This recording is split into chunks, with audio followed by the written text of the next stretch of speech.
Well, I'm pretty proud of how the bear habitat's managed to turn out. And yeah, you might be wondering why we're starting at this end of the zoo, and that's because in my spare time, when I was coming to when I was visiting the zoo every now and then, just to touch a few things up, I built this wildlife hospital. So you might remember I did have a little vet surgery and quarantine over in the regular staff area, but I thought I want this zoo to be equivalent to stuff like Taronga Zoo and many of Australia's other big zoos, so Melbourne Zoo, Adelaide Zoo, the sort. Okay, those guests are just trapped there. Um, the zoo's closed, but I did actually test out what guests look like walking through the zoo, and all I can say is I'm really happy with how it's turning out so far. But yeah, I just wanted a big wildlife hospital, so there's doors where you can get the bigger animals in that need to be checked up. And we've got about 12 vet surgeries, I think, so that if multiple animals needed veterinary attention at a time, they would be able to get some. I also put a barrier around this entrance to the little waterfowl area, and I've added a new addition to this little area, which I don't know whether you actually do it in real life. I just thought it would be a cool animal to have in here. Just got to find it, as it is in here somewhere. It is one of Australia's tallest flying birds. There we go. So, this is a black-necked stork, sometimes called the jabiru, even though jabiroos are a South American stork. But this mod, I cannot remember who made it for the life of me, but I basically just wanted to get as many Australian birds as possible, and this was one of them. It's actually a species I've been lucky enough to see in real life. And yeah, they're as magnificent as they are here in the game. But we do have two. At least we're supposed to have two. So that's one of them. So this species actually has very minimal sexual dimorphism. So males actually have dark eyes and the females have light yellow eyes. And that's about all that's different between the two of them. Okay, I can walk through the water. I thought I couldn't for a second. But yeah, I think it's either the he or it's the she, but they're just chilling out. So they've got a nice blue head with a bit of purple in there. Oh, there's the second one. It's in the waterfall the whole time, but they're both asleep, so we won't bother them too much. Let's go this way. So since the last video, which was, I think, the otters and the binturongs, which was back on... I released that back in January. It's February now. Yeah, I took a bit of a break, to say the least, because really I just needed some motivation to continue going on with the zoo, because, like, building a whole zoo, it does take a lot out of me, and just having habitats every now and then. There is another animal that I added in, which is a new mod that came to the Nexus. Is an Australasian shoveler. I believe this... No, that's a Pacific black duck. I also added the shell duck. So Australian shell duck. That's also in here. You're also... Oh, you're a mallard. Shell duck, shell duck. Where are they? Either way, I got the Australasian shoveler, which was recently added to the Nexus by, I'm pretty sure, I want to say Lowbury. No, hang on. Well, here we are. This is the male. I'll quickly pull that up, actually. So, take it down. Let's see. But it's a very cool little animal. Ginger Toast. Okay. Lowbury made a Northern Shoveler based on it, but yeah, Ginger Toast made this one. It's one of the only Australian birds I've actually never seen. Which, yeah, living in Australia, you generally see most of them, but I've never seen a shoveler. Even going to all the zoos that I have, never come across it. But we have it here as a sort of local species in there. I also added a basic elevator to the cafeteria, so basically it's just some accessibility, as a friend of mine just told me that, hey, you got to make this a little bit more accessible if you want it to be somewhat of a realistic zoo. So did that, gave them an elevator. Doesn't work because we don't have working elevators in Plant Zoo, but yeah. So I also added these little signs, which I think were done by Lion over on the Steam Workshop. But that's the empty space that's left by the vet surgery. I'm brainstorming ideas of what I can do here to sort of liven it up a little. Maybe just extra food storage, that could work. But let's get on to the main exhibit. So I've changed its name. Now the whole thing, encompassing South America, Africa, Congo, and Southeast Asia, is all the Rainforest Refuge. But this section I've just renamed Land of the Monsoon, as it sounded like a cool name at the time, and I could fit it in the current sign I had. I've also changed out the path from the rocks that I just placed to that volcanic rock path that we got in the Oceania pack. There have been a few changes done to the overall Land of the Monsoon. So I got a suggestion by a friend saying you could sort of incorporate natural elements, or at least evidence of animals, into the trail itself. And so that's what I've done. So using a couple of liana vines, I simulated scratch marks from a tiger, as the tiger is pretty much the penultimate animal of the whole area. So our Sumatran tigers that we'll be building for just a little later in the series. So I thought, yeah, let's do that. So got a couple of paw prints and a tree. Now I've got a couple of these around just to show the tiger's been about. Added a few more signs and donation boxes for each of the animals. Bad leopard, I don't think I've changed at all.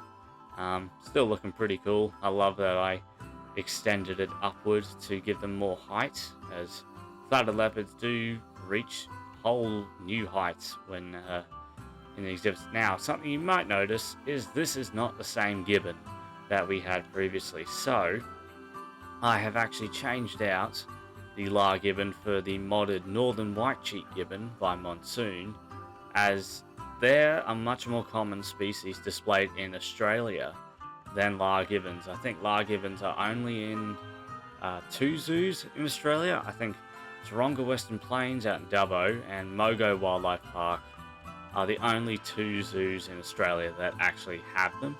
Oh no, hang on, Gorge Wildlife Park as well, so 3. It might be 4, I'm not sure, but I know for a fact that Northern White-cheeked gibbons are in just about every one of Australia's major zoos, except for Taronga. But I know they're at Melbourne, I know they're at Adelaide, and they're at Perth, they're at Tasmania Zoo. They're at so many of Australia's top zoos that it made sense just to include them instead. I do have a couple of elephant footprints here, and a big pile of elephant dung right there at the base of this tree. Another change that you'll have undoubtedly noticed is there is no longer a viewing window. So I thought it didn't really fit too well with the overall aesthetic of this area. So like it stuck out like a sore thumb. So I changed it out for just a regular wooden fence with an electrical wire to stop the tapirs from coming too close. And you can get a much better view of the gibbons at full height without the roof of the viewing window in the way. So I think it helps create a much more natural atmosphere than what we had previously. And I also changed the water. So the water is now a much more natural dirty color. And honestly, I kind of prefer it over the Everglade color that I was using previously. It certainly feels a lot more wild and natural for the water to look like this. And I've changed it in just about every habitat that we currently got. But yeah, the whole habitat has completely changed, and to think this was our first habitat that we built. And you'll also notice that there are a few other differences to the gibbon's climbing frame. So it was previously just this bamboo, but I've now added some trees that I saw in a zoo I checked out from the Steam Workshop. I can't remember which one it was, but it was a really cool Asian themed zoo that had these custom dead trees, and I thought I'd have a go at making some myself. I also added the vine that we got in the tropical pack just to make it look a bit more natural. I I'm thinking of actually using some Brazil nut tree saplings just to create some nice foliated tops to these trees, just to make it not look entirely dead. And I think it would add a nice canopy to what is otherwise a fairly open habitat. And yeah, we've got long extended ropes that for some reason the gibbons choose not to brachiate on. I don't know why. But hey, if Frontier watches this video, you probably won't, but make brachiation just the norm, just their regular way of traversing climbing frames, except for when they're climbing up or down. But basically when they're climbing across ropes, vines, etc., they won't do this. They won't balance on a tightrope. They'll actually brachiate like they're supposed to. Because I cannot imagine how a gibbon would manage to be able to maintain such good balance on such a thin structure. So yeah, need that. Need full brachiation. Just merging the aspects of natural animals into this. We've got another pile of elephant dung and a trail that the elephants have carved through right to their habitat. So guests would be able to come along, see the footprints, then see the dung, and see the trail that they've left with a fallen log. Yeah, so I thought that would be pretty fun, and I've actually got it going across the actual staff road. So I thought that was pretty fun just to properly incorporate it. Now we get closer to our dolls, and I thought I'd include a buffalo carcass, which I got from the workshop. I can't remember who made it. I'm very sorry, but yeah, I included some footprints also from the workshop. Like, I barely use workshop items, but I did use a couple for this. But yeah, so just to create a sort of natural scene, got a bit more elephant dung. They've just been dropping little presents all over the place. Dolls have not changed too much. Elephants though, there's another one of those tiger trees. Elephants has changed a little. Oh wow, you get closer to the elephants, the more dung there is. Didn't realize I play so much. But there are a few differences to the elephants. So now instead of those rocky piles with trees, I've made raised terraces that the elephants can't access, but it makes it feel a lot more enclosed and a little bit more akin to a modern elephant habitat. Also created a custom forage wall, which unfortunately can't be used. I tried to get a hanging grazer in there, but it was glitching out like madness. So wasn't able to get it working, but theoretically, if this was a real zoo, keepers would come along, place some food in those holes in the wall, and the elephants would use their trunks to go get the food out. And yeah, that was just the general idea of that. I've also added a ramp here, so this was another suggestion from a friend who said people can't really get up there if they have a wheelchair, so I took that to heart and made a ramp. So now, if they needed to, and unfortunately the first person mode cannot get across any scenery below the path because there is actually a log for support under that, so can't get across that as much as I try, but got this ramp now, works a whole lot better. Hornbill has not changed. We've got now some PVC doors, and I added another new species to this aviary, the white-breasted water hen, as I thought. Saw it on the workshop and it was by Great Cake Mods, so I thought, well, why not? And luckily it was from Asia. And I haven't changed that one. Because the reason I say that is because it is no longer the silvery latung either. So I was going full accurate Australian zoo somewhat, and changed the silvery latung out for the Francois Langer. So yeah, there we go. So now Francois Langers are the monkeys that live in here now. So yeah, that was just a change, and I personally think they're a lot more eye-catching than the silvery latung. Don't get me wrong, they're a really cool species either way, but I just thought the Francois Langer would be much more interesting. And there's one over there, just chilling out next to the waterfall. And there you go, get one coming across. Oh, flight! Look at that. But yeah, Francois Langurs are well known for their white sideburns that they have. It however says in their Zoopedia that they are not good for guests to be in the same habitat as, like they're not a walkthrough animal. Yet guests came in here and weren't scared a bit. Oh, hello, Miss Green Peafowl. But yeah, so if you set up something like this, yeah, guests won't be scared of them, so you can make it work. Let's see, add another one there. Oh, hop down. I've taken you down that ramp before. Add a bit more foliage here just to make it a little bit more dense. Another tiger tree just here. Fishing cat habitat is going to be our next habitat that we're working on, so get those little fellas in. And I've also got the basic look of a false gharial habitat. Now there is a Tomastoma false gharial mod on the Nexus by Nuto.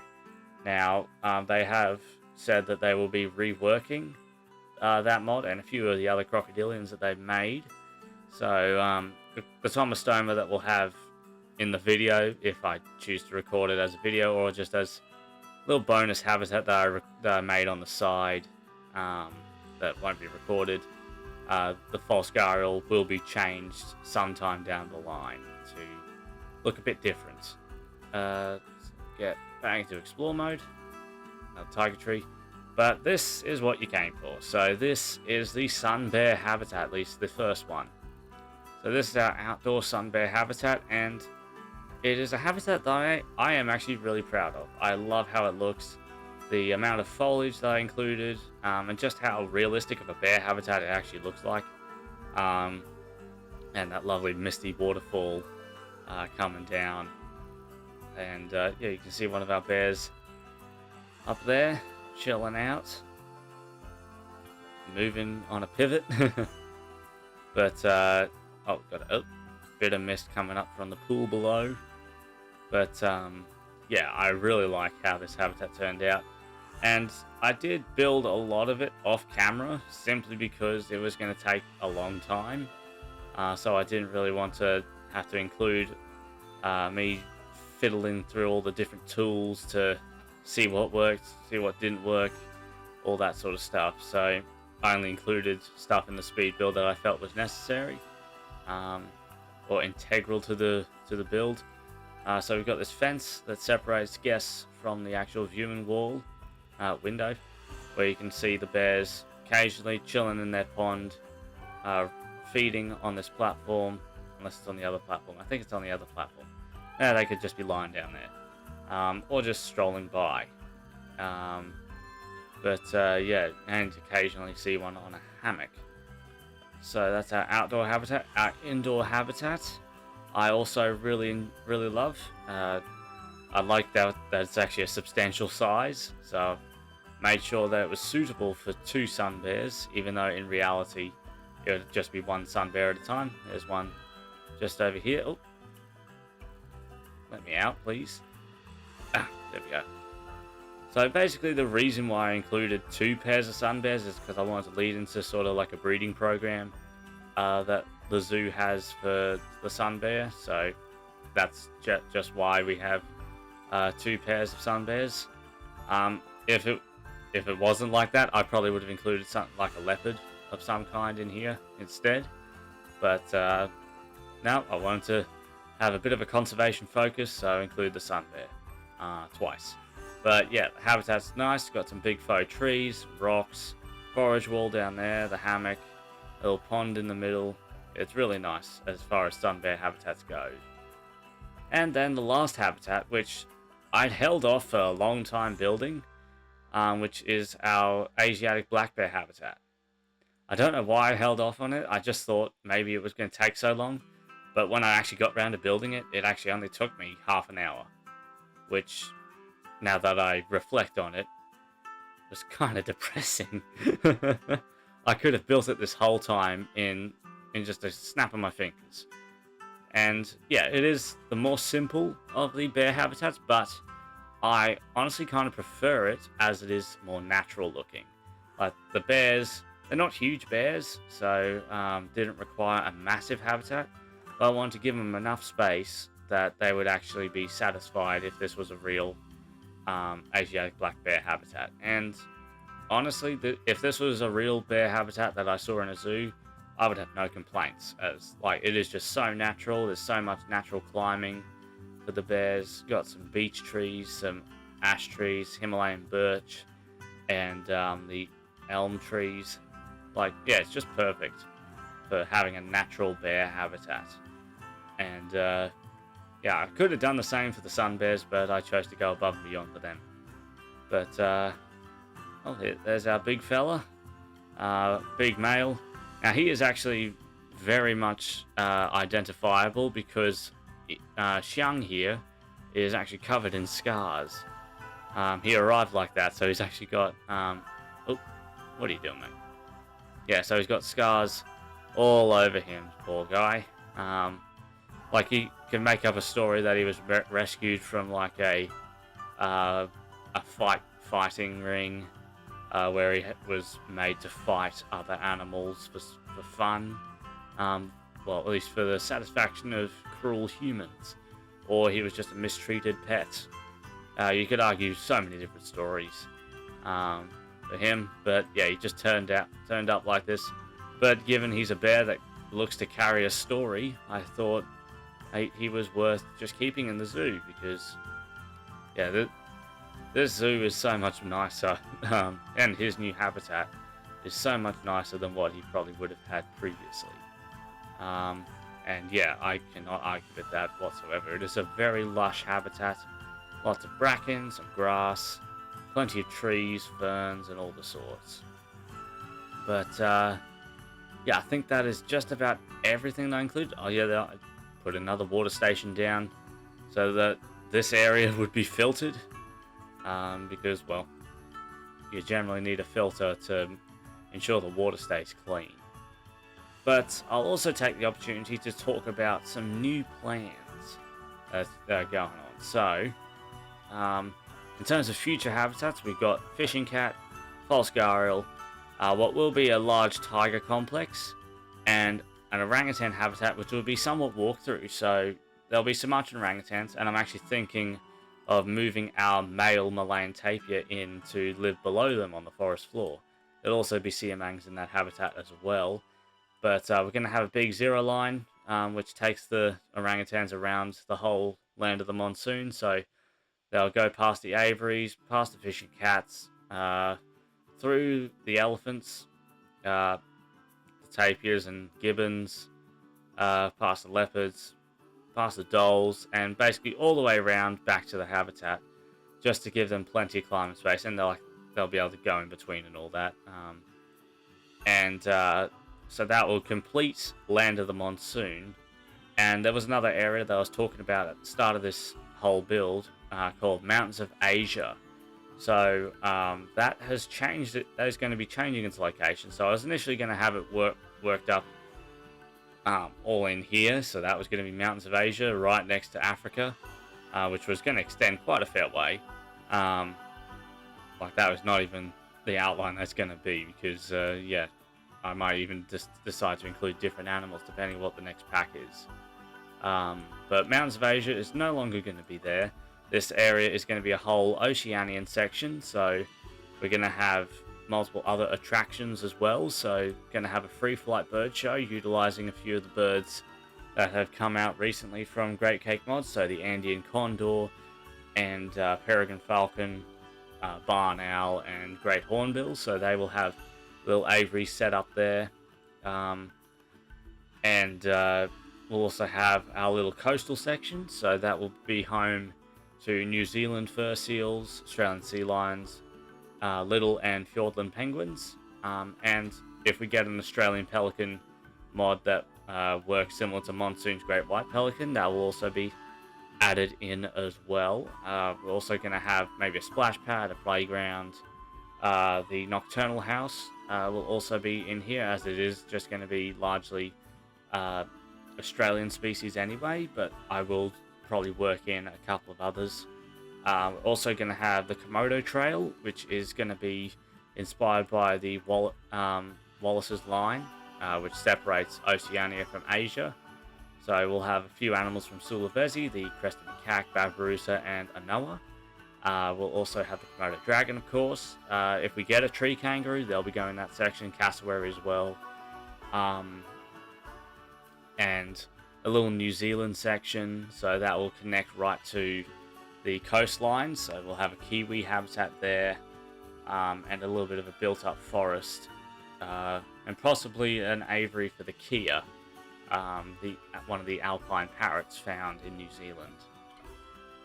Then the whole Australian section, a big kangaroo habitat with red kangaroos, western greys, eastern greys, basically the whole bunch. Emus will also be in there. Well, they actually can't be part of the walkthrough exhibit, but you know, we'll have the Tassie Devils, echidnas, thanks to Leaf's mod. The platypus will be worked into the koala habitat, which I'm thinking is going to be quite intricate, and encompass a whole range of different animals. So I have platypus, a few ponds for platypus in there.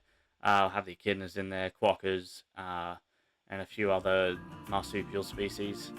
There's also going to be a habitat for yellow-footed rock wallabies, as well. Let me think. Wombats could possibly be worked into the koala habitat.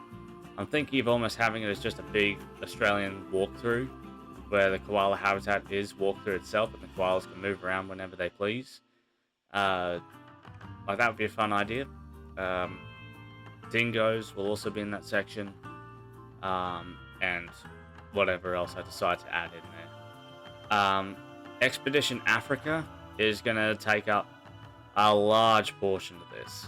So that's going to encompass Congo, which is probably going to be built up around here, in this area. So I've got a fun idea for that. We're going to have a sort of desert section, or at least more arid area, for hamadryas baboons to sort of be the first animal you encounter, other than the waterfowl at the zoo. You're going to have some meerkats, spurred tortoise, Cape porcupine.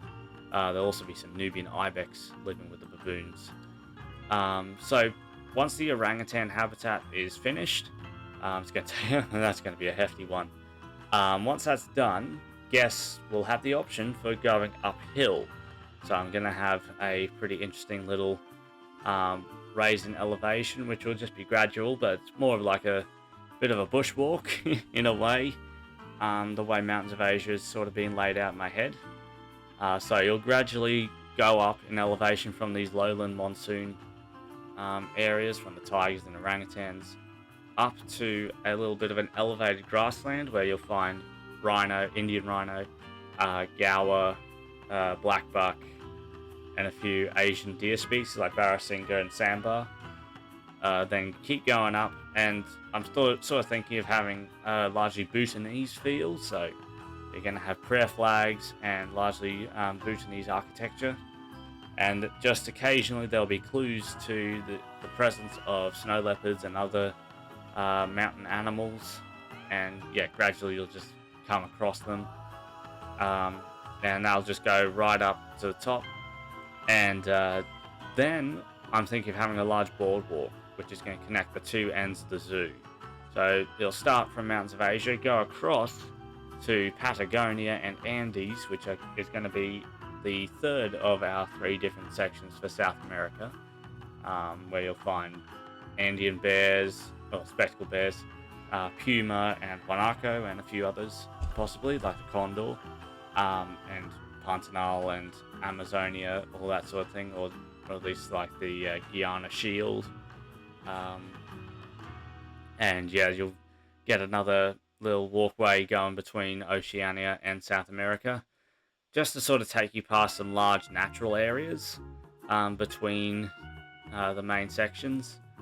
And it'll give you opportunities to have pretty good views of particularly the larger habitats, so the savannah, where you'll be able to see the giraffes and all the other hoofstock there, the rhinos, get some views of the lions, chimpanzees and all of that.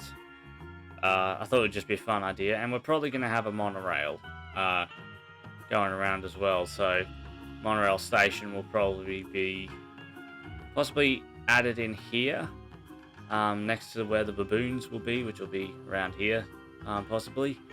So monorail will go around, take you past the elephants. You'll be able to get a bit of a view at their backstage area. Then it comes around through probably this and weaves its way in amongst all this, comes through past the fishing cats, and you get a good view at the aviary.